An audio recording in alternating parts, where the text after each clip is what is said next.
রাজনীতিবিদদের ultimate goal হচ্ছে সংসদ সদস্য হওয়া। আমি যে অঞ্চলে থাকি সেই অঞ্চলে অনেক বড় বড় জ্ঞানী নেতাদের বসবাস দিয়েছেন যে আগে ভাবতে হবে কি মাথা আগে না লেজা। জুলাই আগস্টে আন্দোলনে যে ছাত্র জনতার অংশগ্রহণ ছিল তার অনেক বড় একটা অংশ কিন্তু আমাদের ছাত্র দলের ইনভলভমেন্ট ছিল। বিজনেসের সেক্টরটা আগে যে সিস্টেম ছিল হলে ছবি গেলে তার একটা পার্সেন্টেজ পেতে প্রয়োজন। এখন ওই সিস্টেমে যদি বিজনেস করতে যায় টাফ সিচুয়েশন এরকম নাই। আমাকেও যে ডিজিটাল প্ল্যাটফর্ম এগুলাতেই আমাকে মানে বেশি নজর দিতে হবে, সেখান থেকে বিজনেস বাইর করার চেষ্টা করতে হবে। হ্যাঁ, অনেকে বলে থাকেন যে রাজনীতিবিদদের আলটিমেট গোল হচ্ছে সংসদ সদস্য হওয়া। এখন দেখতে হবে যে আমি রাজনীতিটা কোন অ্যাঙ্গেলে করছি। আপনারা দেখে থাকবেন আমার যে কোনো রাজনৈতিক প্রোগ্রামে আমার যে বক্তব্যগুলো সেটা হচ্ছে সাধারণ মানুষের ভাগ্য উন্নয়নের জন্য কাজ করা।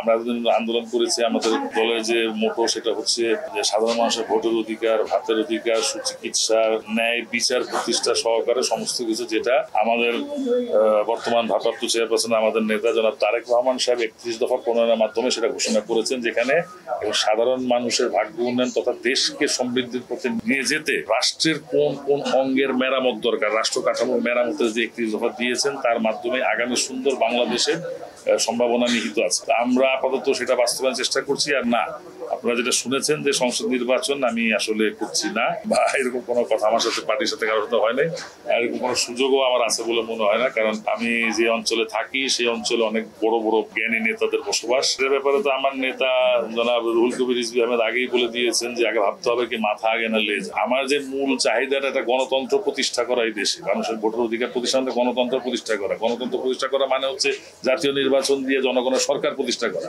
আপনাকে একটি গণতান্ত্রিক সরকার প্রতিষ্ঠা করতে হলে জাতীয় নির্বাচনের মাধ্যমেই করতে হবে, জনগণের ভোটের মাধ্যমেই করতে হবে। আপনার রাজনৈতিক দল করার অধিকার আছে, আপনি করবেন। আপনার নির্বাচন করার অধিকার আছে, আপনি করবেন।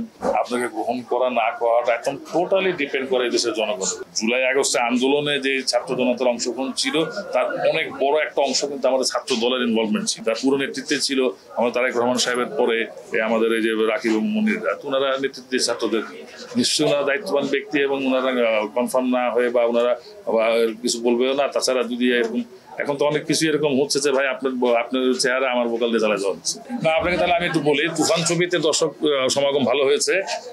রাজকুমার এবং তারপরে যেন একটা কি দরদ, এটা কিন্তু খুব একটা ব্যবসা সফল ছবি না। আর একটা জিনিস আপনাকে বলি, সাকিব খান ছাড়া খুব ব্যবসা সফল ছবির নাম বলে দেয় পরাণ, হাওয়া, ঠিক আছে? এখন কথাটা হচ্ছে যে আপনি যদি সাকিব খানকে না পান তাহলে পরাণ হাওয়া কেন হিট হইলো সেই ফর্মুলাটা পাচ্ছেন। সেটা কি একটা সুন্দর গল্প, একটা সুন্দর অভিনয় শিল্পী কলাকুশলী সেখানে ছিল।